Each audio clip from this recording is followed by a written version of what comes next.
இப்போ நானே சொல்லிடுறது. சொல்லுங்க. தமிழகம் பெரும் துயரத்தில் ஆழ்ந்துள்ளது.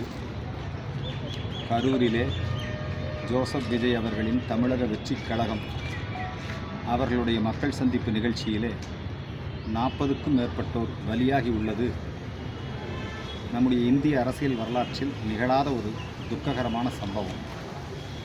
பொதுவாக தமிழகம் சினிமா மோகம் அதிகம். நடிகர்கள் வந்தால் கூட்டம் அதிகமாக வரும்.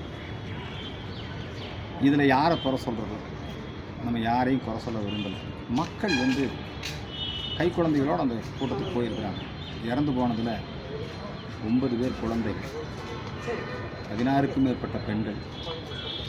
எல்லாருமே அவரை பார்க்கணுங்கிற ஆர்வத்தில் போயிருக்கிறாங்க. உரிய ஏற்பாடுகளை பாதுகாப்பை தமிழக அரசாங்கம் செஞ்சுருக்கணும். இவர் நடத்தின 3 நிகழ்ச்சியிலையுமே பிரச்சனை. அவர் கட்சி ஆரம்பித்து நடத்தின 3 நிகழ்ச்சியிலையுமே தொண்டர்களை அவர்னால கட்டுப்படுத்த முடியல. சரி, போலீஸ் நடவடிக்கை எடுத்திருக்கணும். அவர் தாமதமாக வந்தாரப்பா. தாமதமாக வந்திருந்தாருன்னா திருச்சி விமான நிலையத்திலே திருப்பி அனுப்பிச்சிருக்க வேண்டியதானே. நாங்கள்லாம் மேடையில் பேசுவோம், எங்களுக்கு இத்தனை மணி நேரம் தான் அனுமதின்னு சொல்லுவாங்க. நாங்கள் ஆட்சேபகரமாக பேசினாலோ அல்லது அனுமதி டைம் இல்லைனாலோ உடனே எங்கள்கிட்ட இருந்து மைக்கு பிடிக்கிடுவாங்க, எங்கள் கூட்டத்தை நிறுத்திடுவாங்க.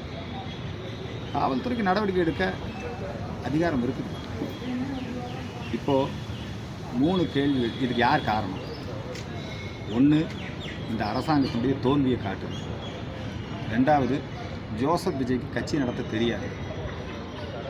3வது, நம்முடைய மக்கள் சினிமா மோகம் உள்ளவர்களாக இருக்கிறாங்க.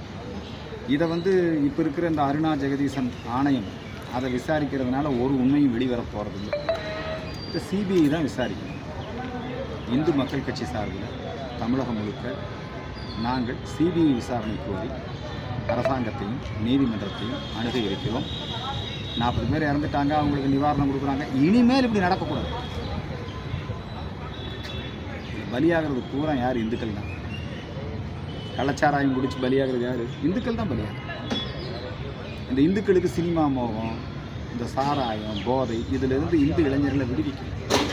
அதுக்கு இந்து மக்கள் கட்சி தீவிரமாக வேலை செய்யும். இந்த விஷயத்தில் சிபிஐ விசாரணை வேண்டும் என்கிற கோரிக்கையை வலியுறுத்தி. நன்றி தலைவரே.